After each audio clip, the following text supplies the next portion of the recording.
Salve, salve! Seja bem-vindo ao Encontro Racional. Esse é o Encontro Racional de número 4. Um espaço para você, meu irmão estudante, minha irmã estudante do livro Universo em Desencanto, para contar a tua história, para trazer o seu relato, para trazer as suas experiências com a cultura racional, as suas dificuldades iniciais e as suas certezas do porquê você estuda o livro Universo em Desencanto e o porquê é importante divulgar as suas certezas. Muito além das particularidades, que são coisas que somente o estudante de cultura racional guarda para si, existem relatos que são fundamentais para a jornada de outros estudantes. São as suas experiências que trazem certezas e confirmações para outros estudantes que viveram momentos semelhantes. E para os novos leitores e estudantes, você pode entender o que está pela frente. Qual é a próxima etapa, o que motiva outros estudantes a estudarem e por que alguns ficam pelo caminho. A cultura racional traz não só a parte teórica, a parte dos ensinamentos, a parte dos esclarecimentos e as confirmações lógicas, como também as suas provas e comprovações práticas na sua vida pessoal. Ela não vive de lendas e de contos do passado de 2000 anos atrás. Ela vive de experiências atuais, de experiências reais que esses estudantes de cultura racional vivem em seus dias, dos dias mais difíceis aos dias mais fáceis, dos dias mais belos aos dias mais terríveis. Aquele que começa a jornada racional sabe da força da energia racional, da força do livro Universo em Desencanto, então vai passando dessas etapas de momentos mais duros a momentos magníficos. Vai superando as dificuldades e encontrando facilidades. A persistência no caminho, a certeza da direção certa. Não uma certeza baseada em fé, em esperança, em fantasias criadas, mas a certeza de que pessoas ao seu redor estão vivendo essas experiências e elas vão também acontecer com você. Por esse motivo, o Jornal Racional tinha em seus programas semanais centenas e centenas e centenas de relatos. Todos os meses, estudantes falando sobre presença da energia racional, falando sobre habitantes do mundo racional, falando sobre materialização, falando sobre cura.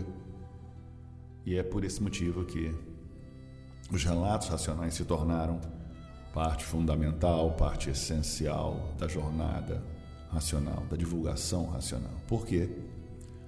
A parte teórica é sugerir a leitura de um livro que tem argumentos incríveis, que tem propostas incríveis, que tem momentos de esclarecimento das quais o ser humano verdadeiramente entende o porquê da vida material e por que estamos vivendo em momentos tão duros, tão difíceis, momentos onde o mundo entra em colapso financeiro, às vezes à beira de uma terceira guerra mundial. E são nesses momentos, que são para alguns considerados terríveis, é para mostrar que a vida tem solução e a solução da vida está na leitura, nos estudos do livro Universo em Desencanto, que as suas experiências e suas certezas serão com absoluta certeza, desde que aqui vos fala e de outros milhares de estudantes e leitores, no Brasil e fora do Brasil, que você vai encontrar as suas respostas, não só na parte teórica, lendo o livro, mas como na parte prática, nas suas experiências do seu dia a dia. A importância do mundo espiritual, a importância do mundo material, a importância do mundo racional, as coisas que você não entende, as coisas que você vai entender, as dificuldades que você passa e as dificuldades que você vai superar, o porquê você passa por esses momentos tão duros que a humanidade está passando nesse momento, pedindo por ajuda, pedindo por socorro, e o socorro vem com o estudo do livro Universo em Desencanto. O que é importante é que você compreenda que o relato racional, fora as particularidades, que são assuntos pessoais, que são contatos e experiências que o mundo racional lhe concede, em particular. As experiências que devam ser divulgadas são as experiências públicas da prova e da comprovação do livro Universo em Desencanto. Então, quando você tem dezenas ou centenas de provas e comprovações, já não há mais o que você questionar. Saindo da parte teórica, indo para a parte prática e da parte prática para as certezas absolutas de que o livro Universo em Desencanto é muito mais do que você jamais imaginou. A força de um livro ou de apenas um livro, às vezes uma solução simples em colocar o livro abaixo do seu travesseiro, às vezes a solução mais intensa em mostrar o portal do mundo racional no céu, em forma de luz. Relatos incríveis sobre a vinda de extraterrenos, de aparições, de materializações, relatos da chuva de prata, da energia racional nas vidas dos estudantes, relatos da presença do racional superior da Terra em nossas vidas, em forma humilde, simples, com a leitura do seu pensamento, das suas ideias, respondendo verbalmente aquilo que você está pensando. Relatos de pessoas falando com a imagem do racional superior da Terra em casa e quando chega no retiro na frente dele ouve as respostas sem abrir a boca. Relatos de onipresença, da onisciência, da consciência absoluta sobre todas as coisas, em meio à simplicidade de um ser que jamais buscou ser mais importante ou mais forte ou mais poderoso. A reflexão dos relatos racionais são para que você compreenda o processo natural e a evolução natural que a humanidade está passando nessa transição desde 1935. O caminho do racional superior, o caminho da imunização racional. E é por isso que nós criamos esse espaço para você falar das suas histórias. Esse é o espaço que você deixa claro as suas dificuldades iniciais, porque existem. Às vezes você tem algumas ideias, alguns questionamentos, alguns impactos sobre o primeiro momento que você abriu o livro. Alguns têm as suas transições do mundo material para a cultura racional de forma leve, rápida. Outros demoram algumas dezenas de livros, alguns anos, algumas décadas para entender o básico. Alguns de imediato entram em contato com a energia racional e outros demoram anos ou décadas para entrar em contato com a energia racional. Alguns têm provas imediatas dos habitantes do mundo racional, outros demoram meses, anos ou décadas. E outros nada. E o grande questionamento para alguns é dizer: por que fulano conseguiu isso, Beltrano viu aquilo, Ciclano aquilo outro e eu nada? O processo natural evolutivo é pessoal, é intransferível e ele é um contato único e exclusivo de um canal único e exclusivo, sem intermediários entre você e o verdadeiro Deus, o racional superior. E para entender os conceitos do verdadeiro Deus, o racional superior, é preciso entender a cultura racional. E para entender a cultura racional, você precisa ler não só um livro, mas seguir em frente nos conhecimentos racionais com paciência, deixando os seus questionamentos ainda de pé, as suas dúvidas de pé, para o momento certo, para a hora certa, e as respostas vão se encaixando, e as certezas vão aparecendo, e é aí que você começa a se deparar naturalmente, lentamente, de acordo com o seu preparo, com a sua evolução, com as verdades das verdades, de tudo aquilo que você leu, de tudo aquilo que você viveu, na cultura racional. E aí chega esse momento, o momento de você divulgar a cultura racional, e nada melhor do que você falar da qualidade de um produto ou de um serviço do que você testá-lo. Então, testa aí o seu momento de dúvida, o seu contato com o livro Universo em Desencanto. Faz esse teste, tenta continuar na jornada racional, faça a sua leitura de alguns livros, primeiro, segundo, terceiro, siga esse momento básico, né, desses 21 livros, com dedicação, com amor, com carinho, com respeito. E eu tenho absoluta certeza de que a verdade vai aparecer no seu caminho. Eu não tenho nas minhas experiências, pelo menos, umas 1000 pessoas que eu ouvi falarem coisas incríveis que eu só fui viver anos depois. Então, quando você encontra uma pessoa que passa por uma experiência e outra que passa por outra experiência parecida e outra, você vê que na soma de todos esses relatos, você está diante da verdade das verdades. Da soma de todas essas materializações, dessas presenças físicas, às vezes visuais, no nosso mundo inferior. E quando um tem o avistamento dessas luzes no espaço, e outro, com contatos, com certezas, com grandes experiências vividas, você também vendo, você fala, estou na direção certa. E esse ou aquele falando de Manuel Jacinto Coelho, o único homem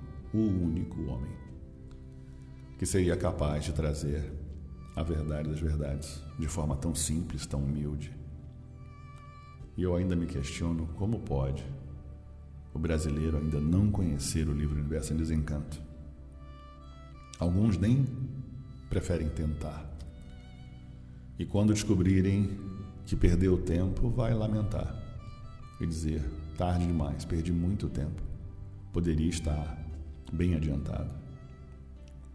Então, em nome do Racional Superior, em nome do mundo racional, eu gostaria de começar esse encontro racional com um irmão querido nosso, um irmão que divulga na internet, divulga nas rádios, o nosso irmão Birajara Pisão, do Rio de Janeiro. Salve, salve, Birajara! Salve, Wilson, um prazer grande estar com você, mais uma vez, nessa jornada racional, divulgando livros Universo em Desencanto. Salve aí todos os ouvintes, participantes do Encontro Racional. Sempre uma honra divulgar o livro de cultura racional que pertence à fase racional. Bira, conta um pouquinho pra gente aí da tua história na cultura racional. Como é que foi o seu primeiro contato com a cultura racional? Se você recebeu um prospecto, se você recebeu uma visita, conversou com um amigo, como é que foi o seu primeiro contato com ela? Rapaz, o meu contato não foi, eu considero muito simples, né? Não teve assim nenhuma grande dificuldade, porque na época, mais ou menos nos anos 70, eu não sou muito bom de precisar a data, mas por volta mais ou menos de 72, não mais, acho que 74, mais ou menos, 1974, o Tim Maia divulgava muito aqui no Rio de Janeiro, né? Então, excelente cantor, conhecido no Brasil mundialmente, e ele cantava, ele gravou uma música espetacular na época, a gente chamava de Natureza, né? Mas o nome da música é Imunização Racional, mas todo mundo chamava a música de Natureza. A música tocava nas rádios o tempo todo, você ligava a rádio, a maior parte das rádios do Rio de Janeiro tocava a música dele, na televisão também. E uma vez assistindo um programa de televisão, não me lembro qual programa que foi, eu vi o Tim Maia cantando juntamente com um grupo de estudantes de cultura racional atrás dele. O que me chamou mais a atenção não foi nem a música, foi o portal da cultura racional que era estampado na camisa dele, e aquele portal brilhava, não sei se com os refletores da televisão, mas eu vi um brilho muito intenso no portal que me chamou a atenção. Um portal muito grande, não era um portal de tamanho assim, vamos dizer assim, tradicional. Proporcional à camisa, não, ele era bem grande mesmo, e era maior do que eu vi ele maior do que das outras camisas, o dele era mais bonito, e aquele portal me chamou a atenção. Então, assim, eu vou procurar saber sobre esse livro aí passou ali o programa com os afazeres do dia a dia, a gente acaba esquecendo, né? Passando, aí um um belo dia eu estou em casa, o meu pai, ele gostava de ler muito também, meu pai, ele era marinheiro, ele trabalhava na Marinha Mercante, na Marinha lá na Marinha Mercante, perdão, ele foi primeiro da navio de passageiro, depois ele foi para o navio que transportava mercadoria, né? Então, nesse navio de passageiro, eu me lembro do nome do navio até hoje, não existe mais, lógico, chamava-se Ana Nery, ele fazia muita viagem Brasil-Portugal, ia muito para a Europa, essa parte da Europa. E lá no navio, um dos camarotes, um amigo dele, encontrou dois volumes. O primeiro e o segundo volume da obra básica foi encontrado num camarote. Aí o amigo dele pegou esses 2 livros que o passageiro deixou lá e desembarcou em Portugal. O passageiro desembarcou e esses 2 livros ficaram lá no camarote, em cima da cama. Aí o amigo pegou os 2 livros, como meu pai gostava de ler muito, e deu para o meu pai de presente. Aí meu pai deu uma olhada e falou: não, esse tipo de literatura quem gosta é meu filho. Eu não sou muito chegado nesse tipo de literatura. Ele trouxe para mim os 2 volumes, primeiro e segundo. Me entregou, chegando em casa, ele me entregou esse livro. Eu dei uma olhada só na página, como eu ia jogar uma pelada naquele dia, no final de semana. Eu peguei os 2 volumes e botei em cima do guarda-roupa que tinha aqui no quarto na época, né? E assim se passou. E os livros ficaram no guarda-roupa, no dia a dia, e foi passando. Uma tia minha, ela gostava de ler muito também, ela esteve aqui em casa. A irmã da minha mãe era minha tia mais nova, e ela passou até a estudar cultura nacional. Ela pegou esses 2 livros, leu direto o primeiro e o segundo volume da obra. Ela levou aproximadamente 2 dias. Ela era professora na época, ela fez 2 anos de faculdade na época, então ela tinha muita facilidade de leitura. E eu lembro bem que ela falou assim para mim: esse livro aqui é uma coisa fantástica, esse livro é muito bom, esse livro não desliga das coisas da vida material. Ela falou isso. E falou também sobre os parágrafos do livro. Eu coloco o parágrafo de uma maneira, os parágrafos são feitos de uma maneira que é para a gente gravar. Facilidade de gravação, é muito bem escrito esse livro. Aí eu peguei o livro, os 2 volumes, ela foi embora, ela saiu de vez em quando, ela passava um final de semana aqui na casa da minha mãe, ela levou os livros, eu botei o livro no mesmo lugar. Tá bom, eu vou ler o livro, Jupira. O nome dela era Jupira de Líbero. Tá bom, aí o livro ficou em cima do guarda-roupa, no mesmo lugar onde eu tinha deixado pela primeira vez, ele ficou. Se eu não estou enganado, ficou 1 ou 2 anos no mesmo lugar. Aí, com o passar do tempo, os meses, veio uma caravana racional aqui no conjunto, que é um conjunto residencial antigo, né? Conhecido como o conjunto do antigo BNH, que era o plano de habitação que tinha no Brasil na época. Então, veio uma caravana, essa caravana tinha alguns jovens e tinha poucas pessoas. Eu me aproximei de um deles, de um dos caravaneiros, e perguntei: isso aí é o livro do Tim Maia? Porque na época o livro era conhecido como livro do Tim Maia aqui no Rio de Janeiro, devido à música e devido às propagandas que ele fazia. Eu falei: esse é o livro do Tim Maia? Aí o cara disse: não, cara, isso aqui não tem nada do Tim Maia, não, isso aqui é o livro Universo Desencanto. Eu falei: o que fala sobre isso? O que esse livro fala? Ele falou: esse livro aqui é o livro dos extraterrenos. Quando ele falou que era o livro dos extraterrenos, foi aí que eu gostei, porque na minha época, nos anos 70, era muito comum se conversar sobre extraterrenos. Tinha um programa de televisão que de vez em quando levava lá fazia umas entrevistas, tinha uns quadros que falavam sobre extraterrenos, chamava-se Antiga TV Tupi, que era o programa do Flávio Cavalcante. Esse programa, de vez em quando, ele levava lá umas pessoas para falar sobre os extraterrenos. E isso era comum, era um programa, se eu não me engano, na época, que tinha uma audiência no Brasil, né? Era um programa era de animação, era de reportagem, era de calouros e tal. Tinha uns fatos curiosos ali e isso ativava a nossa curiosidade. Então era comum na minha roda de amigos a gente conversar sobre os extraterrenos. Foi por isso que meu pai trouxe para mim, porque eu gostava deste assunto, né? Então, eu falei: o livro dos extraterrenos, cara? Ele falou: tá bom, eu vou ler esse livro aí. Aí quando eu cheguei em casa, eu pedi um dinheiro ao meu pai para comprar um livro. Ele falou, quer dinheiro para quê?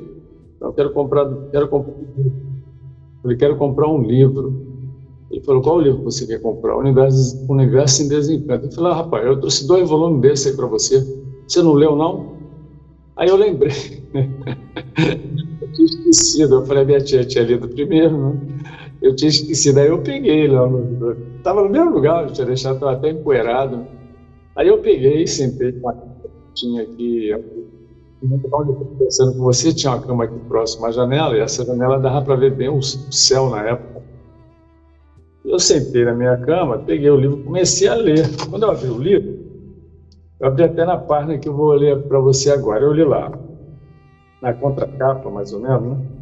Está escrito assim. Eu estou até com esse livro, um deles aqui na mão agora, da época, está até bem velhinho. Eu estou com o segundo volume. O primeiro volume, eu não sei onde foi parar, o primeiro volume que eu tive na época. Mas o segundo volume está aqui na minha mão. O segundo volume original, esse que eu ganhei de presente na época. Né? Até meio rasgadinho um pouco. Eu li lá, parte racional, racional superior, acima do racional superior, superior racional, acima do superior racional, tribunal racional, acima do tribunal racional, justiça suprema a tudo e a todos, acima da justiça suprema a tudo e a todos, contencioso universal, e acima do contencioso universal, a voz suprema de outros mundos. Aí que eu quero chegar. Quando eu cheguei na voz suprema de outros mundos, eu fechei o livro. Eu pensei assim, meu Deus do céu, que livro é esse? A voz suprema. Aí me deu um branco na cabeça, né? Me deu um branco e senti algo muito diferente, muito forte, né? Eu falei, esse livro aqui é muito forte. Eu falei, meu Deus do céu, que livro é esse? Aí eu peguei de novo, li de novo. Quando eu chegava na voz suprema de outros mundos, eu parava, eu fechava o livro. E me assustou um pouco, né? Fiquei um pouco assustado. Fiquei quieto. Falei, não, eu vou ler esse livro. Se ele que livro foi esse, eu leio. Mas eu comecei a ler o livro e vi que o livro era muito forte, muito sério também, né? Eu pensei assim, se eu tomar conhecimento do que está escrito aqui, a primeira coisa, eu não vou poder voltar atrás.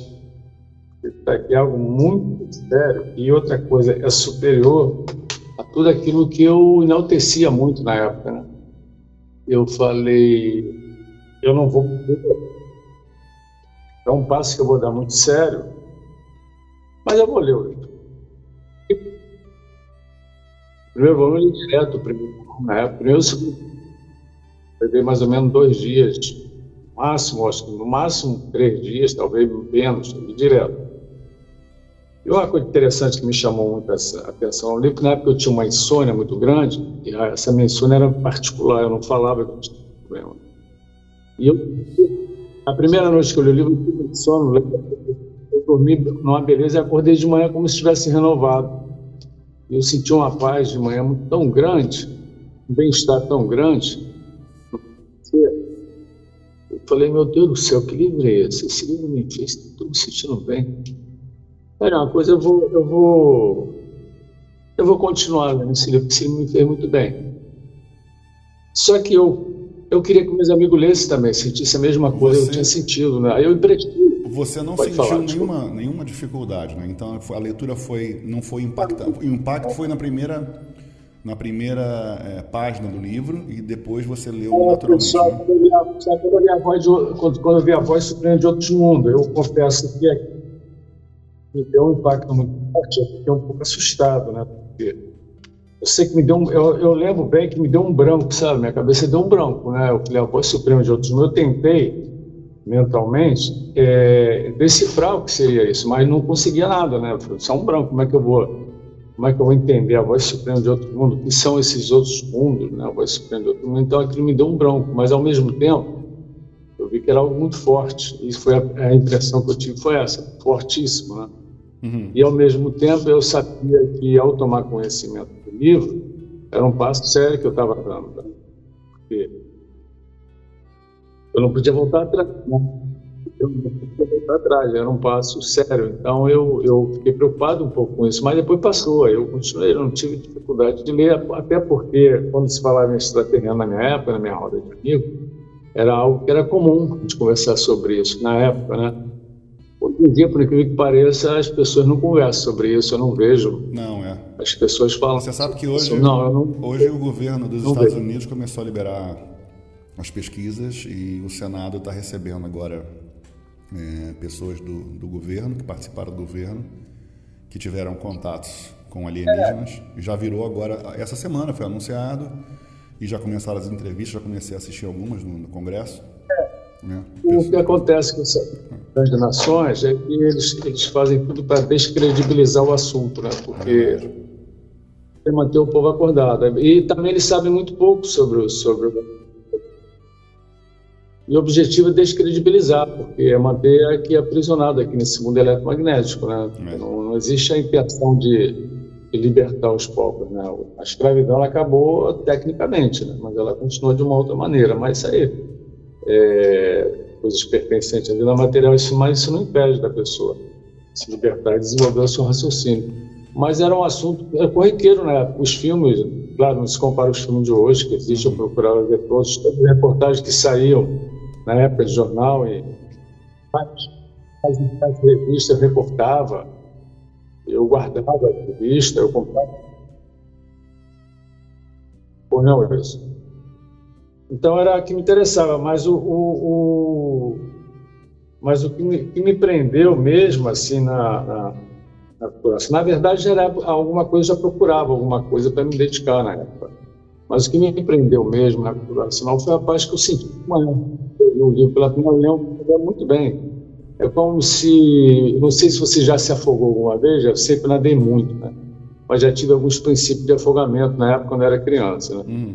Então, quando a gente está se afogando, é um desespero terrível. Quando a gente começa a respirar o ar, esse ar normal, que a gente não valoriza ele, o ar natural, aquilo é um alívio muito grande. Então, foi mais ou menos isso, comparando. Eu senti, quando eu acordei de manhã, eu senti uma paz como eu nunca tinha sentido na minha vida. E aquilo foi muito bom para mim. E eu queria que os meus amigos ao redor, aqui os vizinhos, aqui na época, né, também sentissem aquilo. Só que eu tive dificuldade de fazer com que eles lessem o livro. E foi em 3 dias, porque eu falei, foi em 3 dias, né?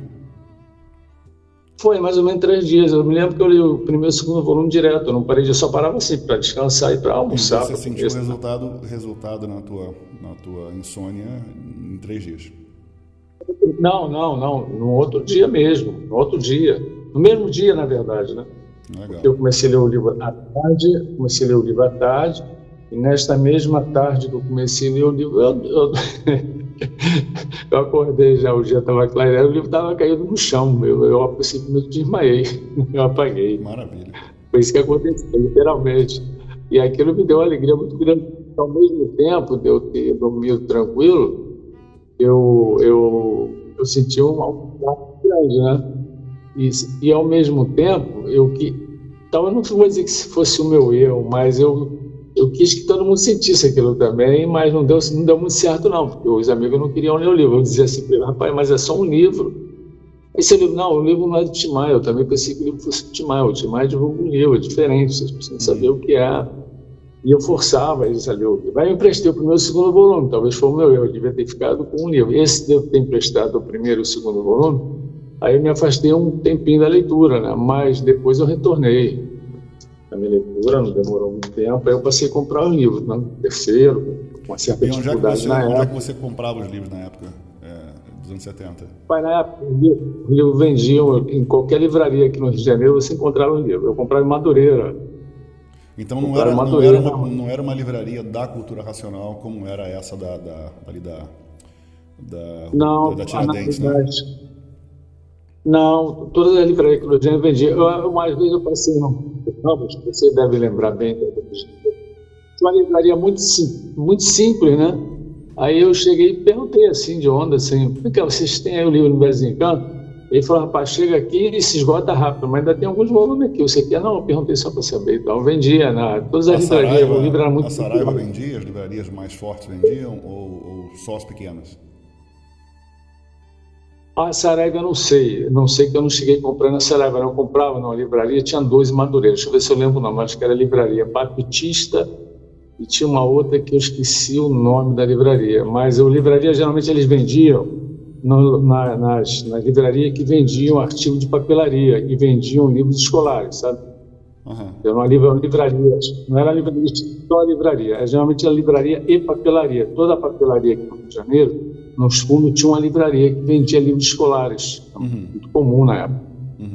E nessa livraria eu vendi em São João de Meriti também, que eu cheguei a comprar também numa papelaria em São João de Meriti. Então era chamado papelaria e livraria.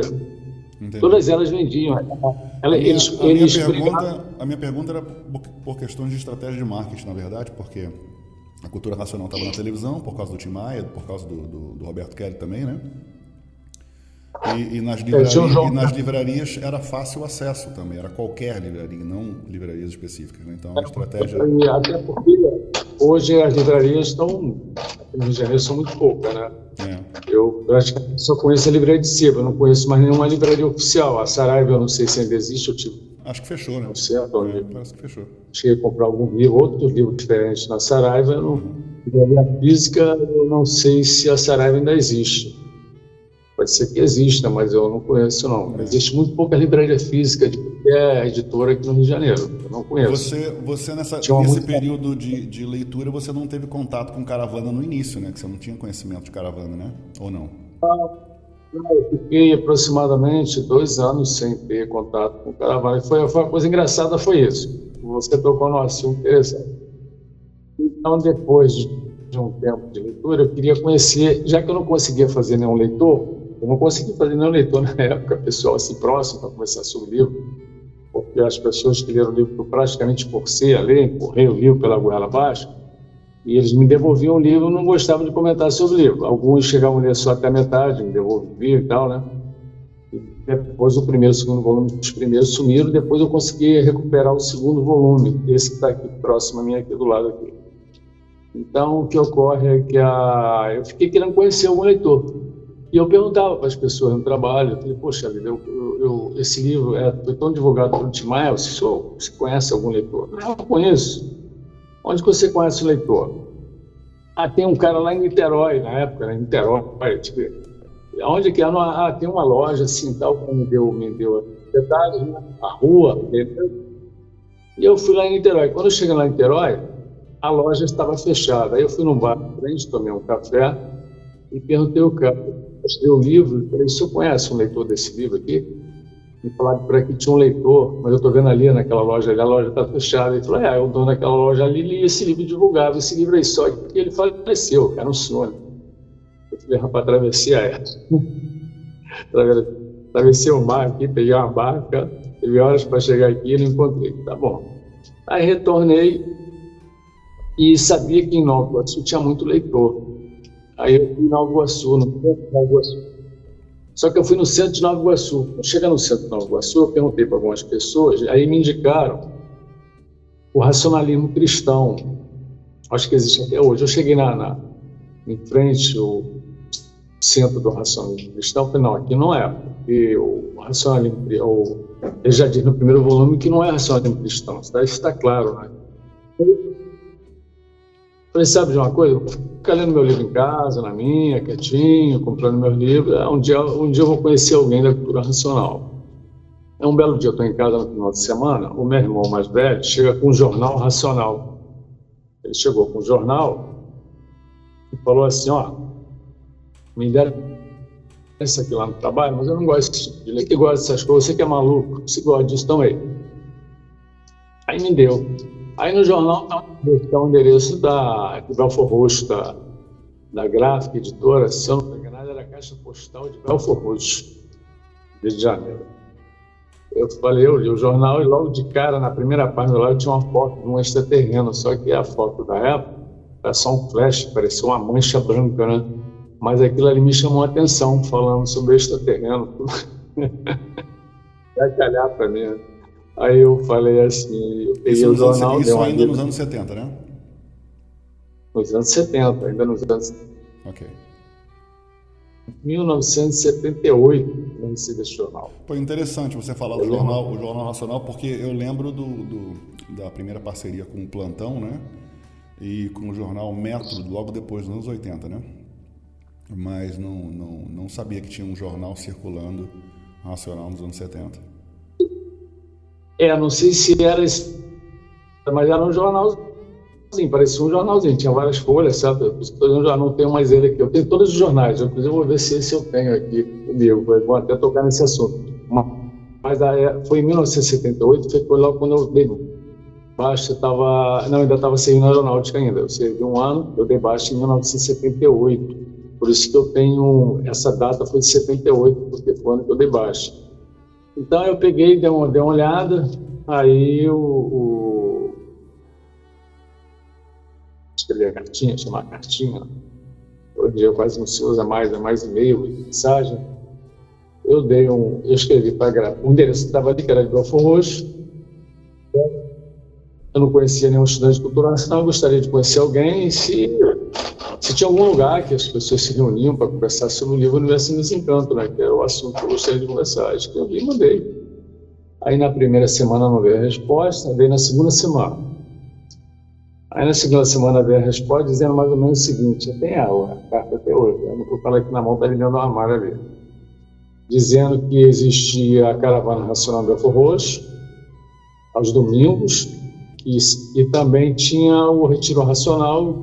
Eu estava sendo convidado para conhecer o retiro, se eu quisesse eu poderia ficar na caravana, porque tinha 2 ônibus que saíam de Belford Roxo da Rua Áurea, né? Era número 20, se eu não me engano.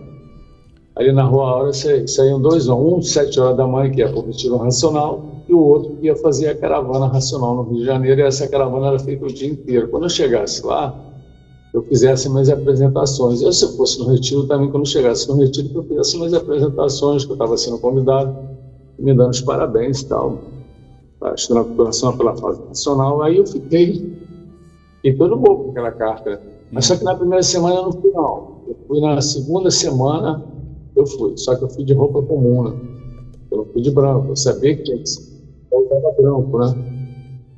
Eu fui de branco, e quando eu peguei o ônibus, tinha um ônibus que passava aqui perto, se eu não me engano, era o São Vicente Cascadura, e ele passava em Belford Roxo. Eu peguei esse ônibus, só que quando eu peguei o ônibus, de manhã cedo, tinha 2 estudantes lá, 2 senhores, né, um casal, eles ficaram meus amigos. Um se chamava Pedro, o seu Pedro, ele era conhecido como Pedro Cabeça Branca, porque o cabelo dele era branquinho, sabe? E as coisas tinha o cabelo branquinho, os dois, o cabelo deles parecia algodão, tão branquinho que era, os dois. Aí ele estava dentro do ônibus, ele estava uniformizado, eu não estava com uniforme, eu estava só com o livro na mão. E eu fiquei quieto. Eu fingi até que eu não vi, com todo respeito, eu queria ficar quieto, né? Eu fingi que eu não vi, fiquei na minha. Aí ele veio lá da frente, devagarinho, a primeira coisa que ele falou no meu ouvido foi o seguinte: cadê o seu uniforme? Aí eu fiquei meio envergonhado, eu disse para ele: eu não sabia que tinha que usar branco, mas da próxima vez que eu for lá em Belford Roxo, eu vou de branco. Mas eu sabia que tinha que usar branco, eu fiquei com vergonha, porque eu já era para ter ido de branco já no primeiro dia. Mas aí quando eu cheguei em Belford Roxo, eles foram conversando comigo, um casal muito agradável, gente boa. E os filhos dele também, depois fiquei conhecendo, todos eram estudantes de cultura racional. E quando cheguei em Belford Roxo, antes de entrar na Rua Áurea, eu pensei assim: como eu não conheci nenhum estudante de cultura racional, mais ou menos 2 anos que eu estava já procurando um estudante, eu falei: eu vou chegar lá, não vou encontrar só uma meia dúzia de gato pingado. Foi justamente assim mesmo que eu pensei: vou encontrar só meia dúzia de gato pingado, né? Não deve ter mais ninguém quase lendo esse livro, né? Eu acho que foi só na explosão do Tim Maia mesmo, com a música e tal, né? Mas quando eu cheguei na Rua Áurea, você deve conhecer bem a Rua Áurea, né? Sim. A Rua Áurea não é uma rua muito grande, ela é um quarteirão pequeno, mas eu acho que o trecho que eu vi é mais ou menos de uns 300 metros, ou 400 metros aproximadamente, no máximo, acho que não chega a isso. Quando eu entrei na Rua Áurea, rapaz, eu fiquei, aquilo ali me deu um impacto muito grande, mas um impacto positivo. A rua estava lotada de gente de branco, lotada. Eles andavam de um lado para o outro da rua, né? Uhum. E viu o seu Leão na época. O seu Leão era o chefe da caravana, conhecido como Leão, era o apelido dele, no seu nome dele de batismo. E via aquele senhor andando para um lado para o outro, é ele que organizava tudo, né? E os 2 ônibus já estavam lá parados. Uhum. Estacionado lá já. Rapaz, quando eu olhei assim, meu Deus, quanta gente. Eu falei: rapaz, quanta gente. E eu era o único que estava de pardal, né? Chamavam garças brancas é quem estava de branco, e pardal é quem não estava de branco. E eu era o único pardal na época, era eu, tá? Eu estava de roupa comum. Eu fiquei maravilhado, né? Aí me apresentaram lá, o seu Pedro me apresentou o seu Leão, eu fui mostrei a carta para ele. Aí ele disse para mim, você pode escolher, você pode ir num retiro ou você pode... Eu não sabia nem a existência de retiro, não sabia nem que retiro era esse.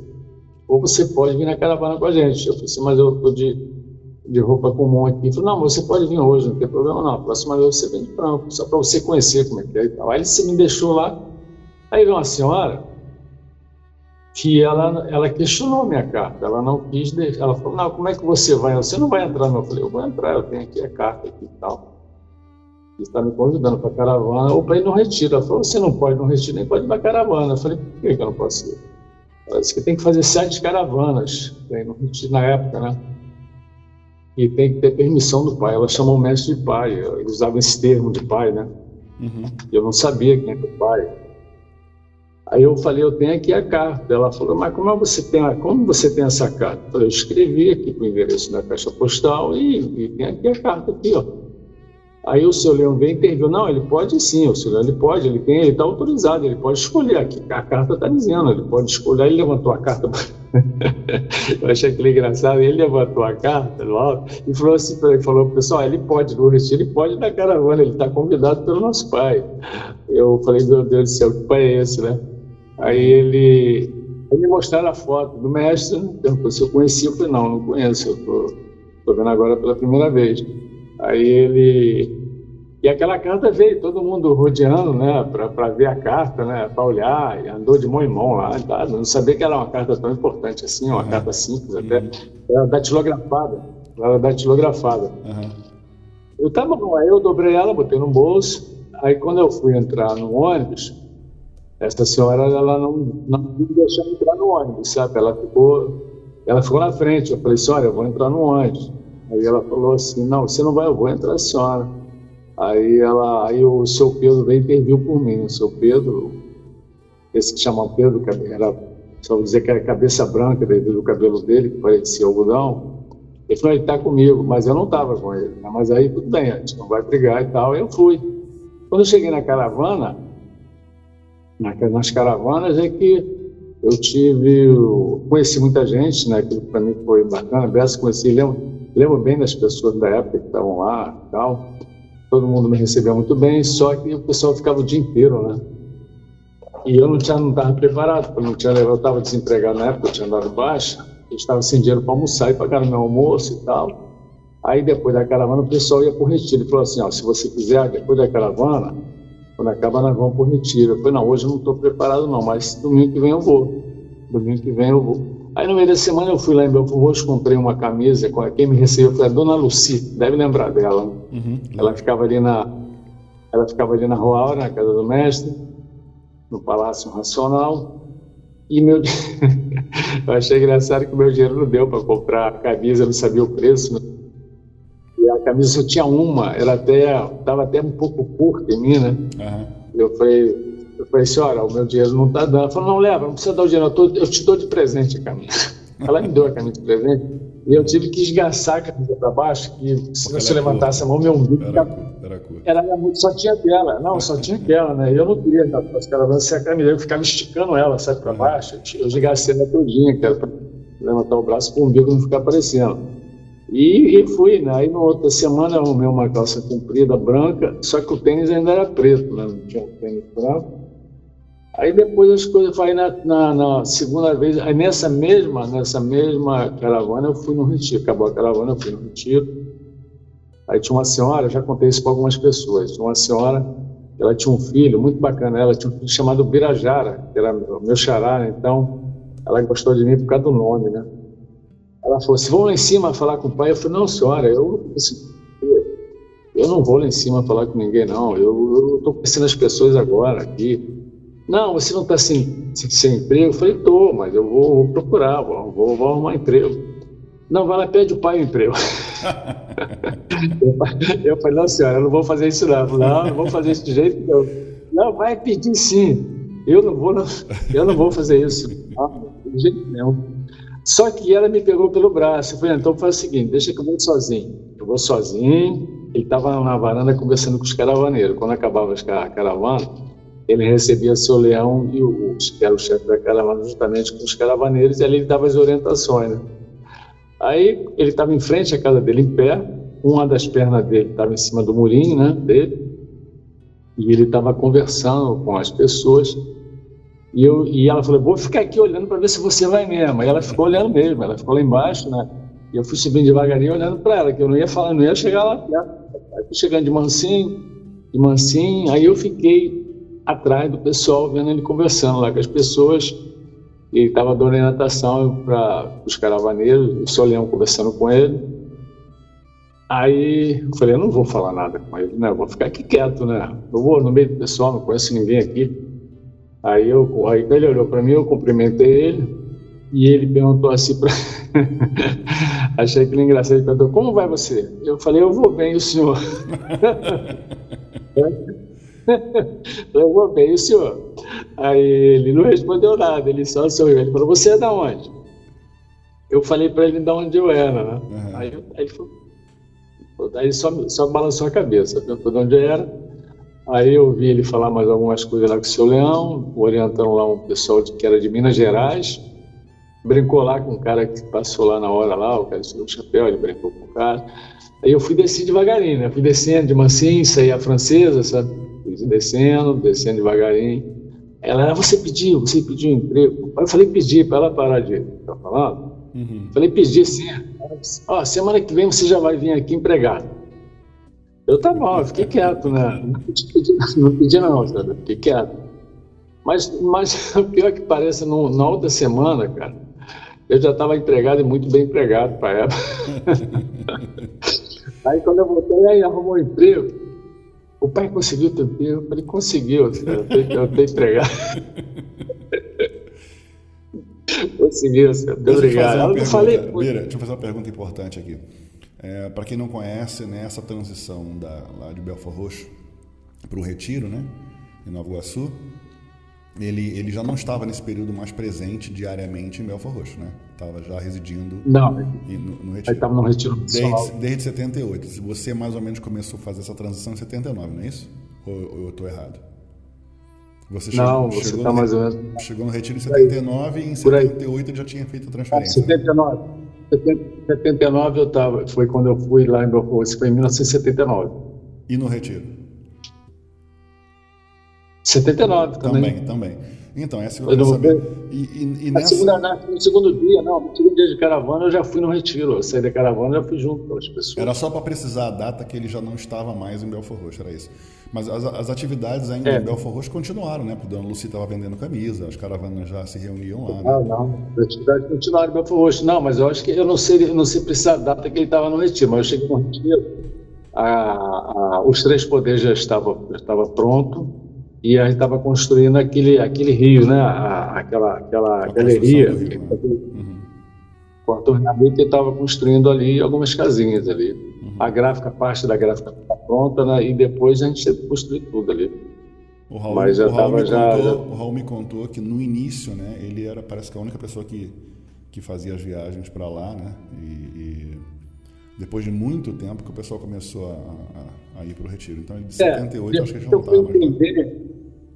Depois que eu fui entender essa preocupação da senhora lá, a preocupação dela até batia. Como ela não me conhecia, ninguém me conhecia, tinha acontecido umas coisas fortes algum tempo antes, então tinha essa preocupação do pessoal de quem ia no Retiro, né? Uhum. E só podia ir no Retiro com a autorização do mestre, ele que autorizava pessoalmente, tinha que falar com ele. Não poderia levar, ninguém podia entrar lá no Retiro sem autorização pessoal dele. E quando era um caravaneiro, aí geralmente ele mandava na época, depois mandava fazer 7 caravanas, naturalmente para as pessoas ficar conhecendo a pessoa, né? É engraçado que não. E eu tive esse privilégio de ser convidado. Eu notei. O engraçado são as regras que vão mudando, porque eu sei que no início dos anos 80, só quem tinha lido a obra inteira que poderia ir ao Retiro, não é isso? Você chegou a saber disso? Não, era assim. Era assim. ou mandava fazer 7 caravanas, ou mandava ler o livro. Não, lê mais um tempo. Aí, segundo volume, não, lê mais, tem que chegar no livro tal, aí pode ver. Ele que dava a regra, quantos livros tinha que ler. Entendi. Era o mestre que falava assim, não, esse fulano pode vir, pode trazer. Não, esse tem que ler mais. Agora não está na hora. Então, era assim, mais ou menos por aí. Carta, mais ou menos, ou visitas pessoais da caravana que perguntava, né? Isso, era feito por carta e ou pessoalmente o caravaneiro perguntava para ele, né? Ou falava com o chefe da caravana para falar com ele, que era o seu Leão, ou falava pessoalmente com ele no retiro. Aí ele dizia, não está na hora ainda não. Ou pode vir, pode trazer. Era mais ou menos assim, era personalizado a resposta, ela não tinha um padrão. Não. Era padronizado. E você começou a fazer parte da caravana em Belford Roxo, começou a fazer parte das visitas ao Retiro Racional nesse período? Então, eu fiz poucas caravanas na época lá em Belford Roxo, porque estava precisando de colaborador no retiro. Existia uma mensagem que estava precisando de construir o retiro, né? Então, o seu Leão veio, o mestre está precisando... Então, era assim, os homens era recomendado, não era mandado, era recomendado por ele que fosse ao retiro de manhã, as mulheres para as caravanas e os homens para fazer, se estivesse fisicamente. E os mais velhos, é claro, que não tivesse condição de pegar no pesado, literalmente no pesado, ficavam nas caravanas. Então eu passei e fiz algumas caravanas. Eu me lembro bem do nome de Dona Laura, eu lembrei agora de Dona Laura, a esposa do seu Edson, ainda está aqui na matéria ainda, que mora lá perto do Rio. Ela foi a primeira pessoa a ter casa lá próximo ao Retiro Racional. Eu conheci ela, né? Então eu fiz. Aquela ali perto do Bira, né? Isso, do seu Edson, esposa do saudoso Edson. Que a casa dela tem uns portais na frente, né, da Cultura Racional.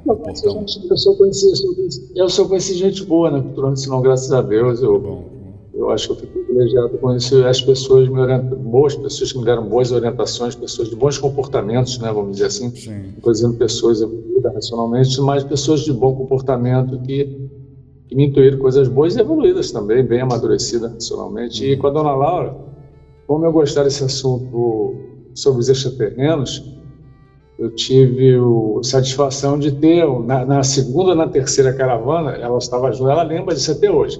Estava eu, a Dona Laura, a Maninha, a falecida Maninha, e um senhor que eu não me lembro o nome dele agora. Então, só quem lembra desse fato foi eu e a Dona Laura.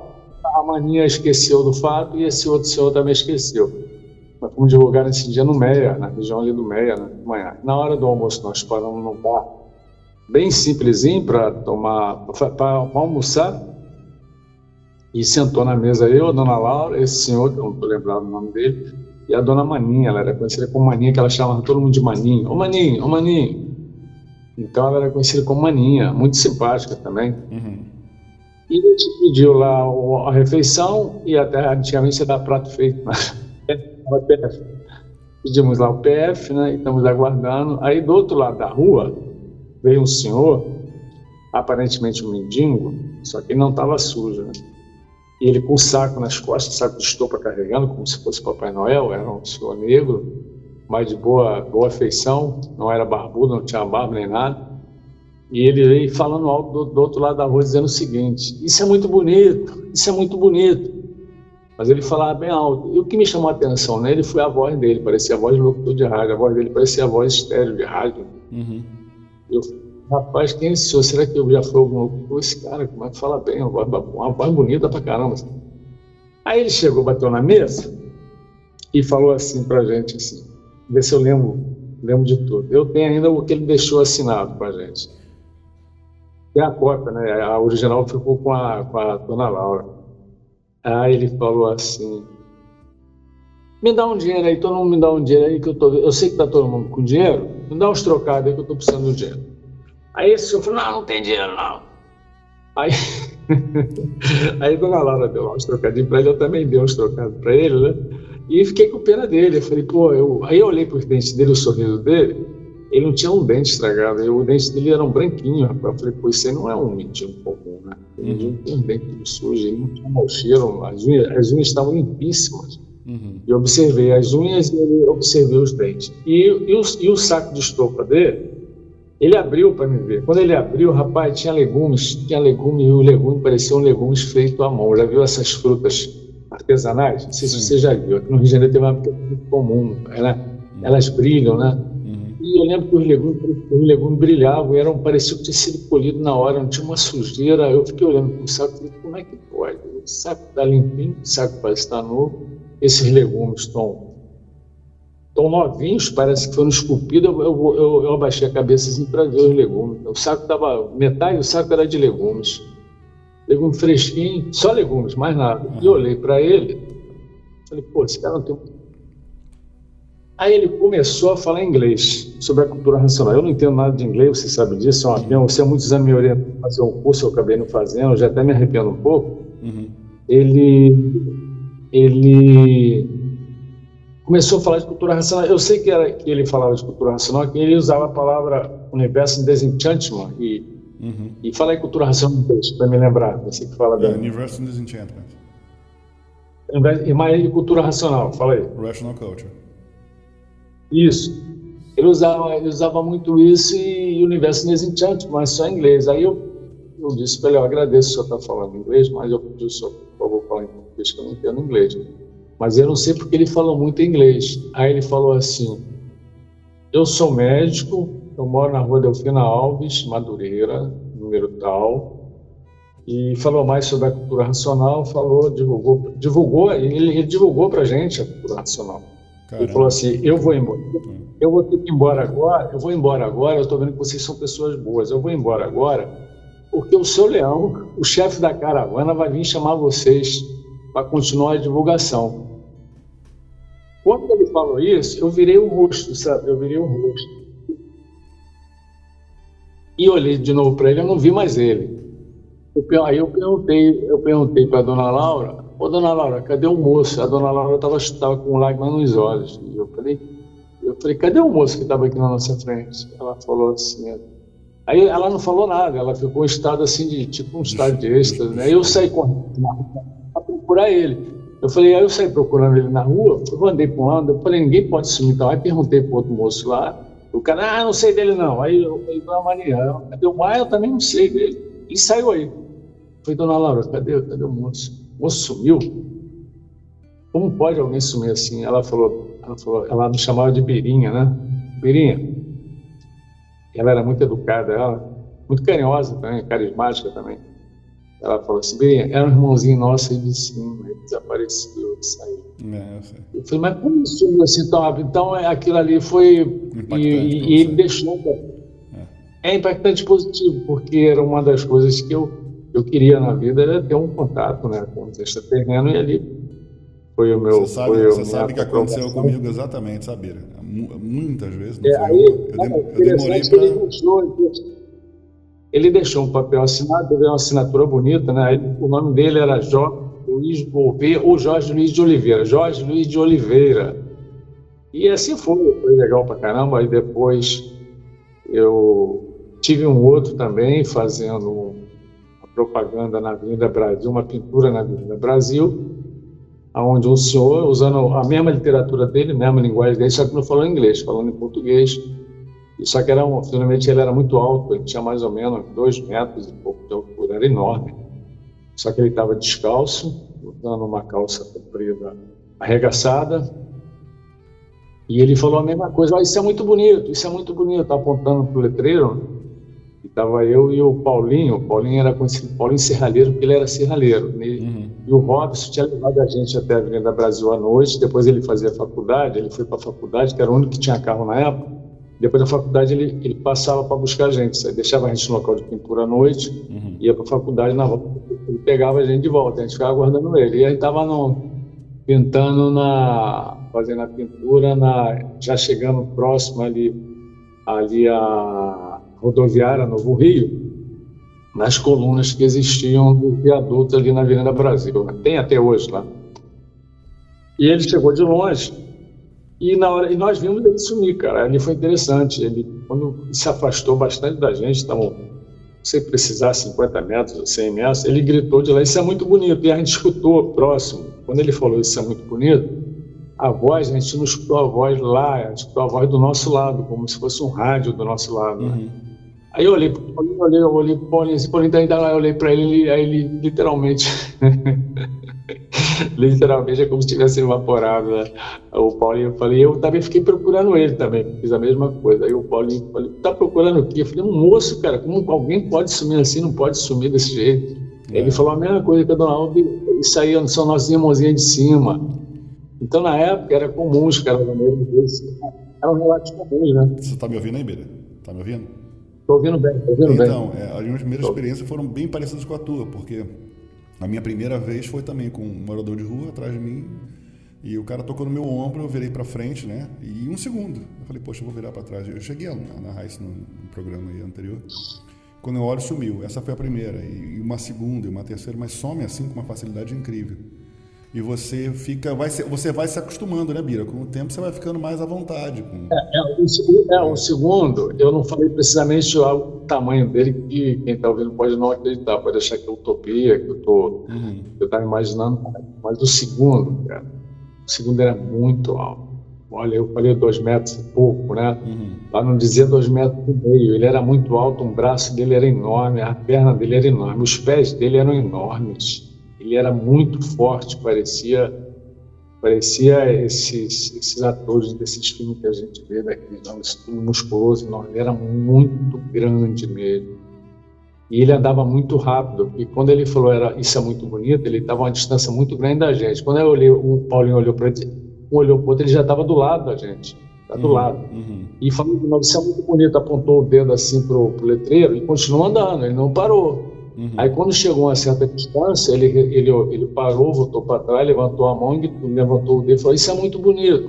Mas ele tinha, olha, sem exagero nenhum, ele tinha no mínimo um 2,40 metros, 2,5 metros, porque eu estava numa escadinha pequena e eu descia alguns degraus, a gente levava uma escada no carro, como o Paulo era serralheiro, ele fazia as escadas, elas eram desmontáveis, a gente montava lá na época, era de encaixe.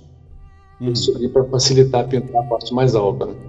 E tudo era levado no Fusca, então tudo era adaptado para levar no Fusca. E eu descia um degrau, quando eu desci um degrau, ele faceou comigo, cara. Eu descia um degrau para falar com ele, né? E assim, a cabeça dele faceou com a minha, eu já estava alguns degraus já na escada. Eu não sou pequeno, quem me conhece, eu não sou muito alto, mas tenho 1,81 m. Eu tenho uma média boa de altura, né? Você é um pouco mais alto que eu sou mais ou menos da sua altura. Você acho que deve ter 1,85 m, por aí, 1,83 m. 1,96 m. Então bem mais alto. Então, 10 centímetros, mais ou menos 10 centímetros mais alto que eu. Mas eu sou um pouco mais baixo que você. Então, ele era mais alto, bem mais alto que você, cara. E os pés dele que me chamou a atenção foram os pés. Os pés dele eram muito grandes, os braços muito grandes, ele era muito grande. E a voz dele também, né? Então, a voz...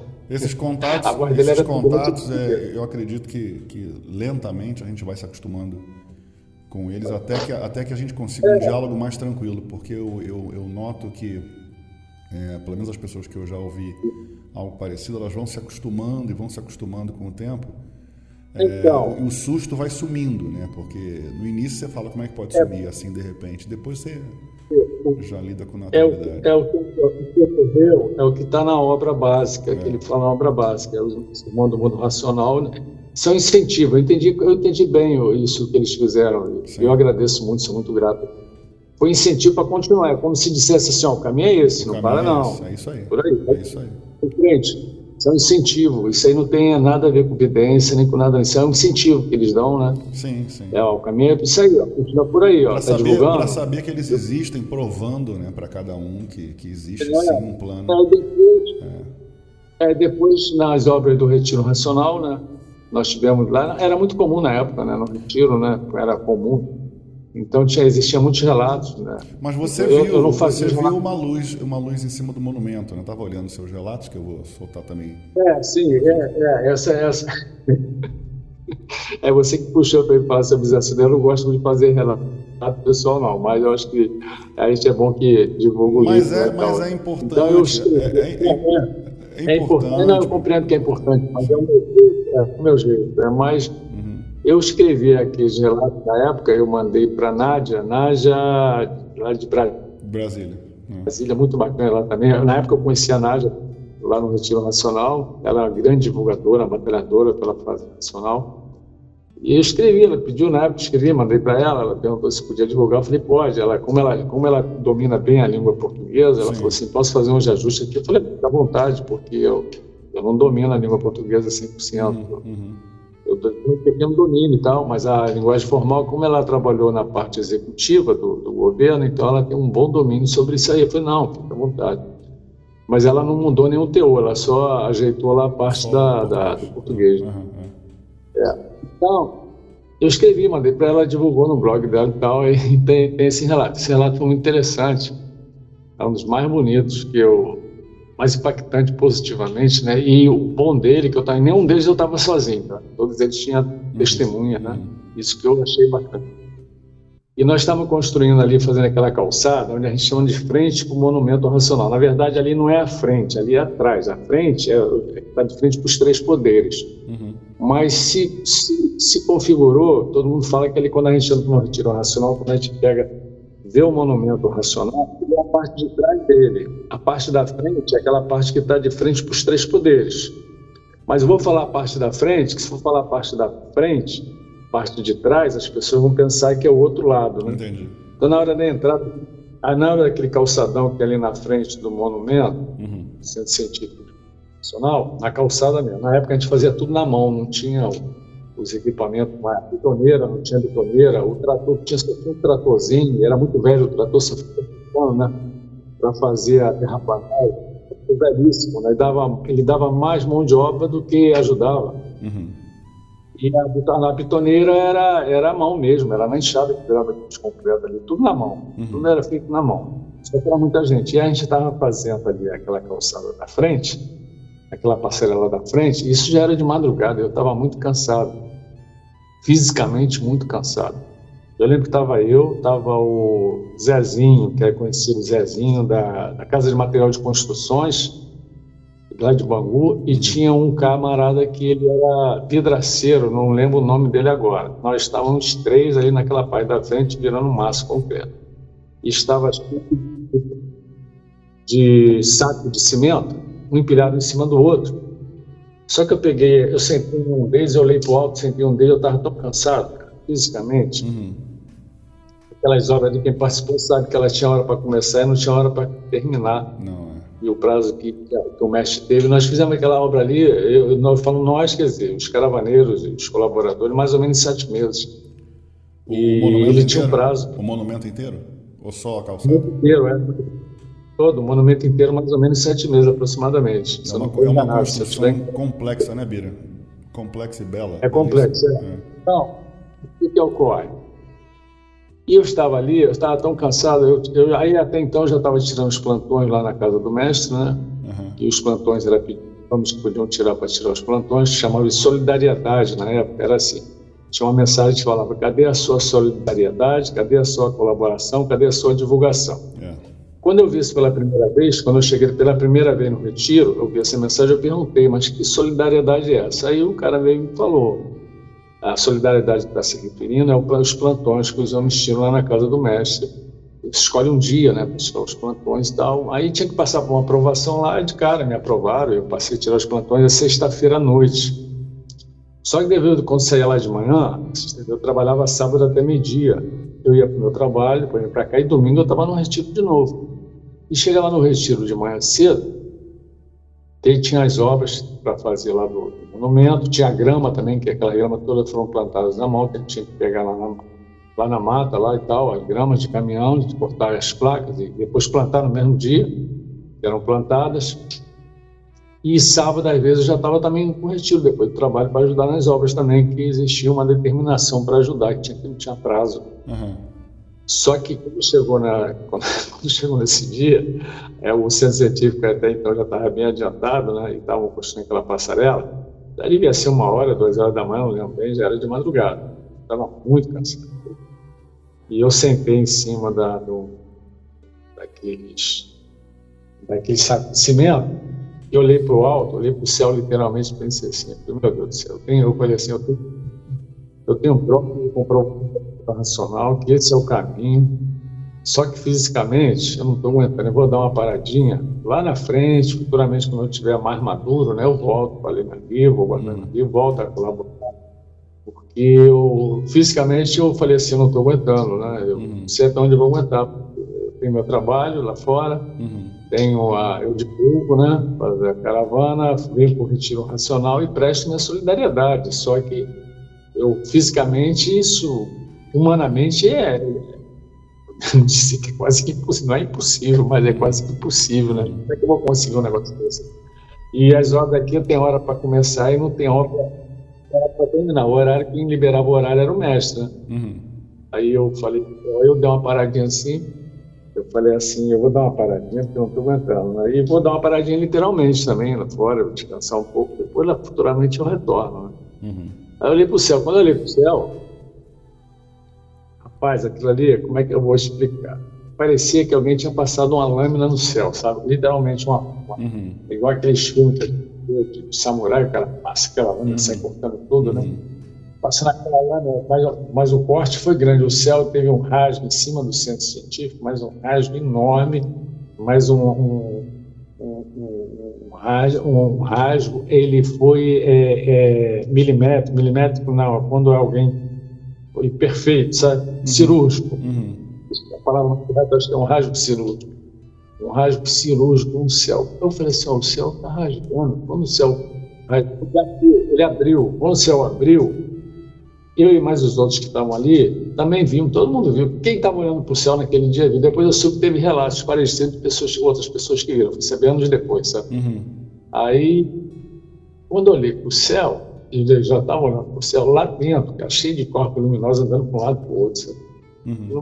Não dá para descrever a beleza daquela visão, né, na época. E os outros também olhando, né? Aí de lá de dentro desceu uma luz que parecia um pingo, literalmente um pingo, como se fosse um pingo d'água enorme, né? Luminosa, bem grande mesmo. Ela não era pequena não, ela era muito grande. Ela veio na direção do centro científico, ali na ponta dele, no local que a gente chama de frente, onde a gente estava.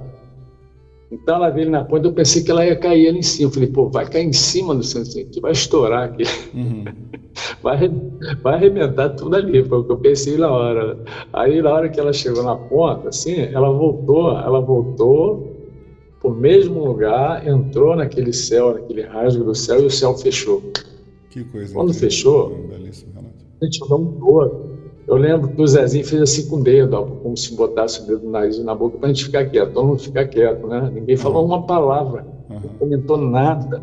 Só fez assim. O moço também lá, que era ele era o vidraceiro, né? Tinha dois vidraceiros na época. Tinha um que não era o mais famoso, não. Era um outro que ia mais esporadicamente no retiro, um outro senhor. Não sei se ainda está na matéria, que ele já era bem maduro na época.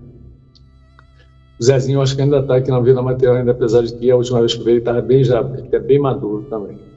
Aí, rapaz, aquilo eu peguei a enxada ali, comecei a virar o concreto, o entusiasmo na gente, sabe? Tá todo mundo cansado, e aquilo ficou.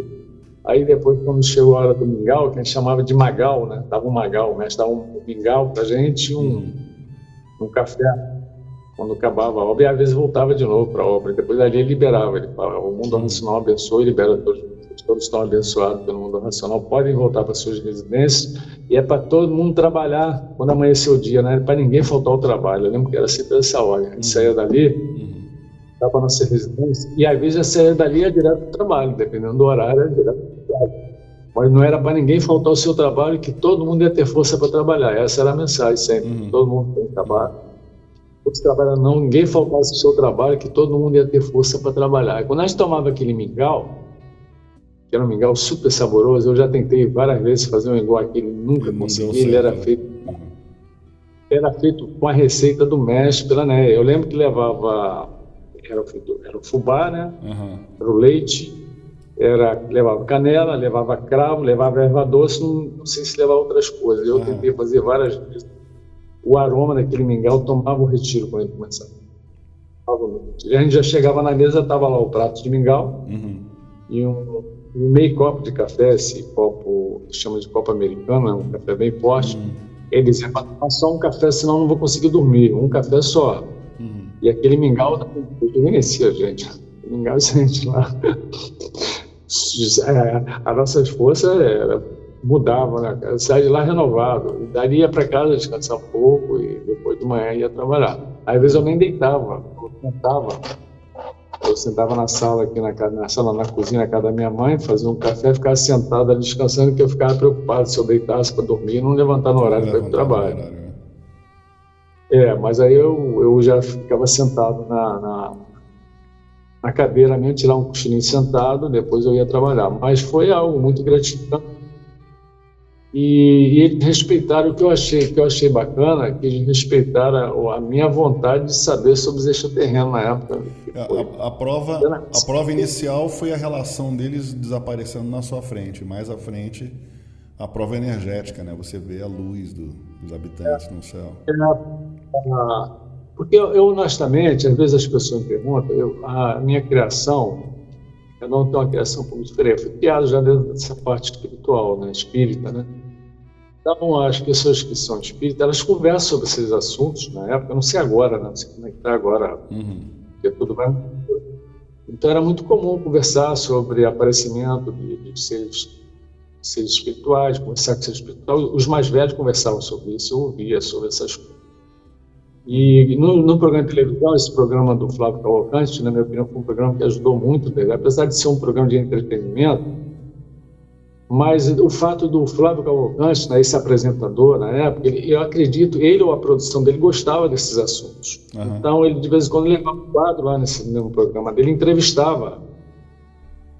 É claro que eles fazem aquele sensacionalismo, que a televisão, né, a mídia, precisa daquela audiência que mas dentro daquele sensacionalismo que existia, dentro daquela, até um pouco de fantasia, né, que eles colocavam, existia um fundo de verdade. Eu me lembro que foi um senhor lá também, lembro muito bem dele, era um general da reserva, chamava-se, deixa eu ver se eu lembro o nome dele, se eu não estou enganado, chamava-se General Uchoa. Ele escreveu vários livros na época, né? E ele apresentou lá um livro, né? E no outro dia, eu fui comprar o livro dele, não, fui comprar 2 dias depois, o livro dele se esgotaram em 24 horas na livraria. Eu chegava o programa do Flávio Cavalcante, não me lembro se era no sábado ou se era no domingo, era no final de semana. Assim. E eu vejo na segunda-feira comprar, eu fui na terça, eu procurei em várias livrarias, eu chegava, era a mesma assunto, não, o livro já foi vendido, agora tem que pedir mais editor, isso aqui vendeu igual água. E esse general, ele era um pesquisador, ele pesquisava sobre vida extraterrena. Claro, também ele tinha a versão dele, uma versão mais espiritual, mas era válido também, né? A versão dele era mais pro lado espírita, né? Pelo que eu entendi, né? Eu esteja enganado. Está enganado aí quem estiver ouvindo que me perdoe. Mas foi muito interessante, os assuntos eram interessantes, que puxava a gente para cima. O mais importante que a natureza sempre procurou fazer com a gente, eu digo com a gente, literalmente a humanidade, né? Para a gente olhar para cima, olhar no sentido literal mesmo, né? Olhar as estrelas, olhar a lua, olhar para cima. Porque, às vezes, com todo respeito, às vezes a gente anda igual um porco, né? Olhando só para baixo. Agora, principalmente, né? Por causa do celular, todo mundo olhando para baixo. Também. E outra coisa, devido às iluminações das cidades urbanas, você olha para o céu, às vezes as estrelas estão lá, às vezes a quantidade a poluição de luz artificial é tão grande que mal dá para ver o céu hoje. É verdade. Em poucos lugares dá para ver o céu. Não sei se você se afastar um pouco da vida urbana. Fora as nuvens, a poluição e tal que existe. Mas antigamente era muito comum, não tinha distrações tantas como tem hoje. As distrações eram televisão e rádio. Aqueles que viviam tinham uma condição financeira melhor, vinham lá para o lado da Zona Sul, tinha um teatro que era muito falado. E de cinema também, eu gostava muito de cinema na época. Teatro não, porque o teatro não tinha acesso a teatro, mas o pessoal da Zona Sul tinha mais acesso ao entretenimento de teatro. Então, o entretenimento era televisão e rádio. E tinha esse assunto. Na rádio, eu lembro quando eu era criança, tinha as histórias de Júlio Verne. E na hora da história de Júlio Verne, eu ficava no rádio, eu, minha mãe, meus irmãos, a gente ficava ouvindo aquelas histórias, né? A viagem lá no centro da Terra. Aquilo era. E os narradores eram excelentes, né? Deixa eu te fazer uma pergunta, Bira. Né? Você, nesse processo de certezas, né? Você primeiro teve as provas com relação à materialização, a segunda, na sequência, nesse assunto que a gente vem falando, são as energias no espaço, mas aí vem as provas que você teve com o Manuel Jacinto Coelho, né? As suas experiências pessoais com ele. Lembrando aqui de um dos relatos que eu li a seu respeito sobre o transporte de um leão na varanda, né? Que é a varanda cercada de animais. Para quem está ouvindo, eu acho que é importante entender que essas pequenas experiências que a gente vai tendo com a cultura racional, né, essas bem sutis no início, uma das coisas que eu acho que mais deu certeza para todos era a experiência e o contato, né, desses pequenos relatos e experiências ao lado do mestre, né? Qual foi os teus momentos mais marcantes com ele, que você acha que começou a mudar o teu ponto de vista sobre ele, pessoalmente, como ser humano, né? Eu na verdade, eu não tive dúvida sobre ele, né? Eu nunca questionei.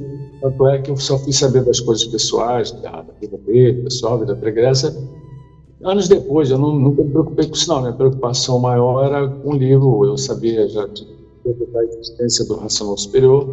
Eu sempre respeitei ele muito, não tinha dúvida da magnitude dele, né?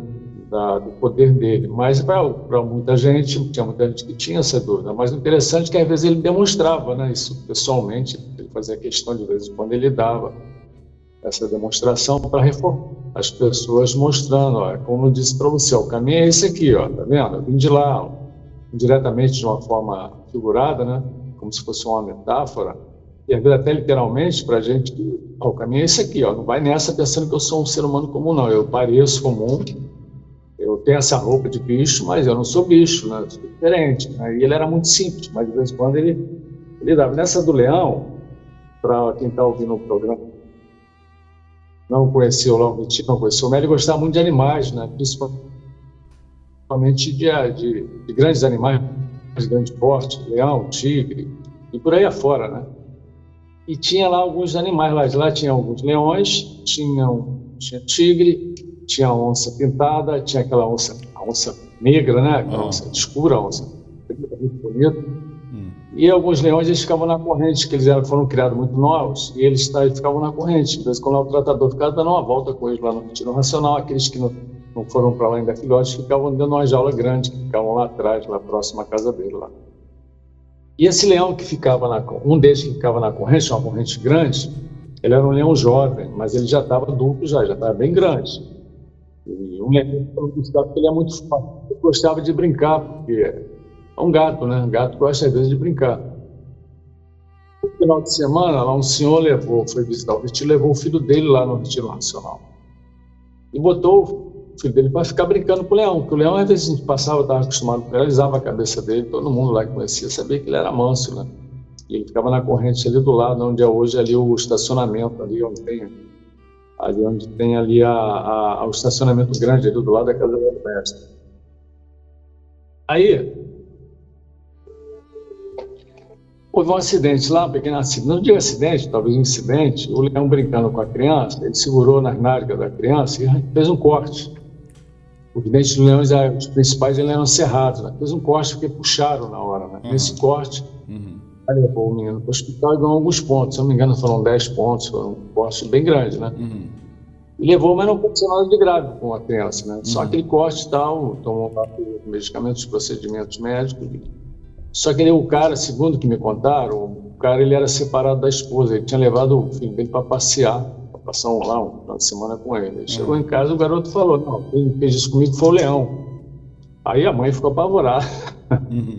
Como leão? Como leão? O leão vai matar meu filho, vai comer meu filho, a mãe, com certeza, tá certa, né? A mãe, né, ficou preocupada com o filho.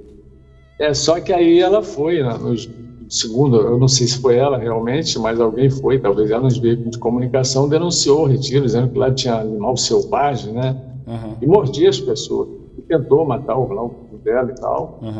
Aí essa história que foi contada na época, né? E na rádio, né? Foi direto falando desse leão. Leão! E quis comer Aí ele exagera um pouco também, fez um corte lá, acidente com a criança. Então, o que acontece? Aí, para não chamar a atenção, o mestre mandou a gente pegar os animais, botar dentro da jaula e levar lá para cima do sítio, lá em cima, para parar aquela visitação e para a mídia parar, que eles ficavam rodeando ali próximo, né, tirando foto, né, e querendo fazer as entrevistas, né, querendo ver os animais. Né. Aí, um belo dia, nós estávamos lá no retiro, já morava no retiro nessa época, foi eu e mais. Eu lembrei do Mariano, lembro bem do Índio, dos outros eu não lembro o nome de todos, mas mais ou menos de 8 a 10 homens, né? Tinha o argentino, né? Literalmente ele era argentino, naturalizado brasileiro, Pócio, o nome dele, Pócio. Pócio era um dos tratadores dos animais. Nós vamos pegar o leão, botar o animal na jaula para levar lá para o sítio lá em cima, lá na serra, para não ficar exposto ali embaixo. Só que o leão, na hora de entrar na jaula, ele não quis entrar na jaula. Imagina um leão adulto, apesar de ser jovem ainda, mas um leão já adulto, já não queria entrar na jaula. Quem vai colocar ele na jaula? Ele ficou assustado com aquele montão, e ele não quis entrar na jaula de jeito nenhum. O mestre mandando a gente botar ele na jaula. Só que ele começou a arrastar a gente, a corrente era grande, ele começou a arrastar todo mundo. O bicho é muito forte. Era acho que umas você tem 8 ideia, pessoas, no caso, né? aproximadamente uns 8 anos fortes. O mais magro, o mais fraco era eu e o Pócio. O Pócio era magrinho, né? Bem baixo. Quem conheceu o índio sabia que o índio era muito forte também, né? O índio tinha uma força incrível, né? Fisicamente muito forte. Então a gente estava segurando ele, só arrastando a gente. O último a soltar da corrente foi eu. Eu lembro bem que foi eu que soltar. Só que eu não aguentei, que ele começou a corrente, ela começou a quase rasgou minha mão, porque aquilo vai esquentando a mão, né? E a corrente estava passando na frente do mestre, o mestre em pé, ali na lateral, e passando na frente dele. Aí eu tive que largar a corrente, mas meu medo é ele ir para a rua e aconteceu um acidente lá na rua, né? Morrer alguém lá, matar alguém. Pensou, aí que problema aqui. E o leão saiu puxando, eu larguei, todo mundo foi largando, eu não aguentei, ele só me arrastando, literalmente me arrastando, eu tive que largar, porque não teve como, senão ia rasgar minha mão toda, né? Naturalmente, eu tive que largar a corrente, e a corrente passou na frente do mestre, assim. Não passou na frente dele, ele botou nos pés, eu não me lembro se foi o esquerdo, se foi o direito, eu acho que foi o pé esquerdo, cara, só não posso afirmar, né? Aí ele botou um dos pés assim em cima da corrente, e eu fiquei atrás do seu Manuel. Eu falei, ele vai cair, o leão vai derrubar ele, né? E eu fiquei atrás dele assim com os braços assim, abertos para segurar o seu Manuel, achando que ele ia cair. E eu fiquei abaixado assim atrás dele, esperando ele cair, só que ele não caiu. Eu olhei para ele para cima, assim, eu meio abaixado, e ele olhando para o leão. Aí o leão parou, o leão travou. Aí eu olhei embaixo dos pés dele para ver se a corrente estava realmente embaixo dos pés dele. Aí eu abaixei, literalmente eu abaixei, olhei a corrente, estava embaixo de um sapato dele, e eu olhei para cima e disse assim para ele mentalmente, eu estou vendo, mas não estou acreditando. Aí ele olhou para mim. Eu falei mentalmente de novo, eu estou vendo isso, e se alguém me contasse, eu não ia acreditar.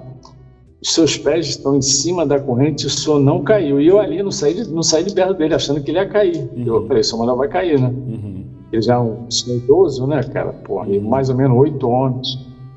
Não conseguiram segurar a corrente porque segurar, queria segurar com o pé. Conseguiu segurar, e ele só com o pé, como é que ele vai segurar isso? Né? Ele segurou, o leão travou.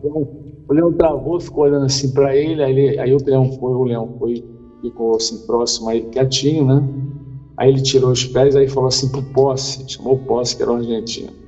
Se eu não estou enganado, foi o Pócio. Pócio, você sozinho, pega ele e leva para a jaula, que agora ele vai para a jaula. Ninguém precisa mais pegar, só o Pócio. Aí o Pócio pegou ele e foi igual um gato. igual um cachorro. Aí colocou ele na jaula e depois nós fomos pegar a onça pintada. A onça pintada já estava dentro da jaula, mas o problema foi na hora de pegar ela e botar a jaula em cima do caminhão. Né?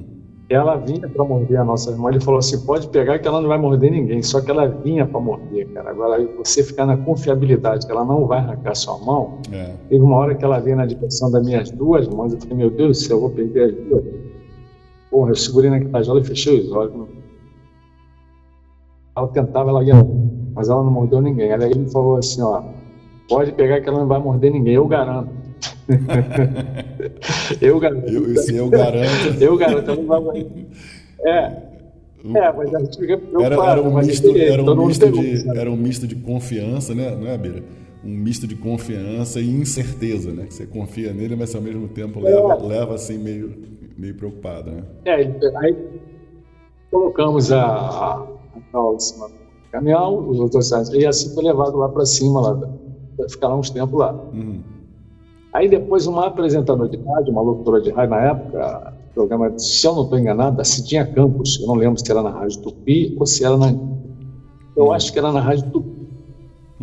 Ela mandou lá no retiro um repórter dela, repórter de rua, sabe? E o mestre deixou ele entrar, deixou esse repórter entrar. Eu acho que foi o único que entrou lá, que ele deixou entrar, esse repórter. Entrou, e ficou ao vivo com ela na rádio. Se eu não estou me enganado, foi assim, se eu mudar, eu estou, quem está ouvindo que me perdoe, mas se eu não estou enganado, foi da Cidinha Campos, hoje eu acho que ela é deputada estadual, se eu não me engano. Ou foi deputada estadual aqui no Rio de Janeiro há bastante tempo. Aí, o repórter mandou o repórter brincar lá com o Leão, e o repórter ficou lá com o Leão. E aí o repórter ficou na rádio falando: o Leão é manso aqui, ele é manso, ele não faz mal a ninguém, parece um gatinho aqui, ele é brincalhão e tal. Aí no rádio ela falou, né? Ou ela ou a outra locutora lá falou: isso aí estão fazendo estardalhaço, não tem nada a ver, o Leão não queria comer ninguém, o Leão é manso, pô. Aí nunca mais falaram. Aí os animais foram colocar a bota no mesmo lugar e assim ficou lá, ficava lá em cima os animais. A onça negra era muito bonita, às vezes ela ficava embaixo dos carros, mas ela ficava numa corrente. Eu cheguei a ver ela do lado de fora, onde é aquela Praça das Nações, né? Aquela construção, numa pequena jaula lá embaixo. Não era só lá em cima, não sei porquê. Quando ela ficava ali embaixo era para tomar sol. Tomar sol. Era colocada ali para tomar sol. Isso. Mas é isso aí. Eu espero que todos aí tenha sido útil. Eu só te peço desculpa que eu tenho que trabalhar agora. Eu cheguei um pouco atrasado hoje. Eu te agradeço em nome desse trabalho que a gente faz. O Bira tem um programa que ele participa há muito tempo, né, Bira? Com os nossos irmãos aí, inclusive o nosso saudoso Porfírio, Terceiro Milênio, que é o Terceiro Milênio no YouTube. Para quem não conhece o canal, dá o canal pro pessoal aí, Bira. Na Voz Racional, que eu participo lá com o Ramos, a equipe lá do programa Voz Racional, na Rádio 830 AM. A Rádio AM ainda tem Rádio AM. Eu fico parecido. E ela também é transmitida também pela internet também, né? E o programa Terceiro Milênio. A Voz Racional, que dia da semana é? É todos os dias da semana, de 6 às 7. De 6 às 7 todo dia pela segunda a sexta. Na AM, não é isso? Todo dia não, segunda a sexta. Segunda a sexta. É a AM. É de 18 até 19 horas. O programa é ao vivo, mas tem alguns que ficam gravados também, pouquíssimo mesmo, mas ficam gravados e é transmitido também pela internet. E o programa Terceiro Milênio, que é no YouTube, né? Ele fica nas gravações da tarde no YouTube, que é o Terceiro Milênio, .21, confundo com o Candeco do Porfírio, o Terceiro Milênio. Sim. Um abraço ao pessoal do Terceiro Milênio, um abraço ao pessoal da rádio. Pode falar. Eu te parabenizo pelo teu trabalho, eu conheço o esforço do teu pai, você levou continuidade aí, o carinho que eu sempre tive pelo seu pai. Obrigado. Chamava ele de Figueiredo, você é o Figueiredo. Obrigado. E eu desejo aí para você sempre boa sorte. Você continue nesse trabalho bonito que você está fazendo. Obrigado, Bira. Obrigado pela sua participação e eu desejo luz no seu caminho. Um abraço. Um grande abraço. Paz e saúde para todos nós. Salve. Esse é o Encontro Racional. Se você tem o seu relato, gostaria de compartilhar com outros estudantes leitores, você vê a importância, né, de divulgar a cultura racional e falar das suas experiências, das suas dificuldades no início, das suas certezas. E é isso que mantém o estudante de cultura racional divulgando e estudando o livro Universo em Desencanto, porque teve provas e comprovações da energia racional, provas dos habitantes do mundo racional, prova da força do Sr. Manuel Jacinto Coelho, prova da presença do racional superior na Terra. Eu acho que muito pouco que você faz por um mundo racional acreditando que está fazendo o suficiente. Eu acredito que a estratégia que foi usada nos anos 70 e 80 é a divulgação dos seus relatos. E a divulgação dos seus relatos levaram à criação do Jornal Racional. A criação do Jornal Racional impresso levou à criação do Jornal Racional na televisão. E no final de semana, quando era veiculado o Jornal Racional em vídeo, todo final de semana você tinha ali centenas de relatos. Então eu digo para você que é estudante de cultura racional, se quiser entrar em contato comigo aí pelo Facebook, pelo Instagram, pelo TikTok, pelo YouTube, deixa aí o teu recado, né?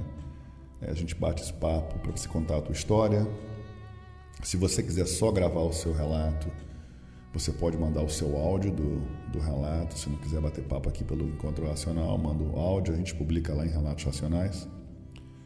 E a gente vai seguindo nesse caminho racional para trazer para a humanidade a verdade, né? Que a cultura racional é muito mais do que um livro. A cultura racional é muito mais do que uma ideia, muito mais do que um sonho, é muito mais do que certezas e falsas certezas ou o caminho da fé. Ela traz para você as provas e comprovações do que ela é. E para você conseguir atingir esse nível, você precisa persistir. Alguns estudantes aí estão na jornada desde 1970, outros desde 1960. E o que faz essa comunidade seguir em frente são essas certezas que você vai adquirindo ao longo da sua jornada. Então eu faço aqui esse convite, desejando também para você muita luz racional, muita força, muita energia racional, uma semana maravilhosa a todos vocês. Um abraço e até o próximo Encontro Racional. Salve, salve.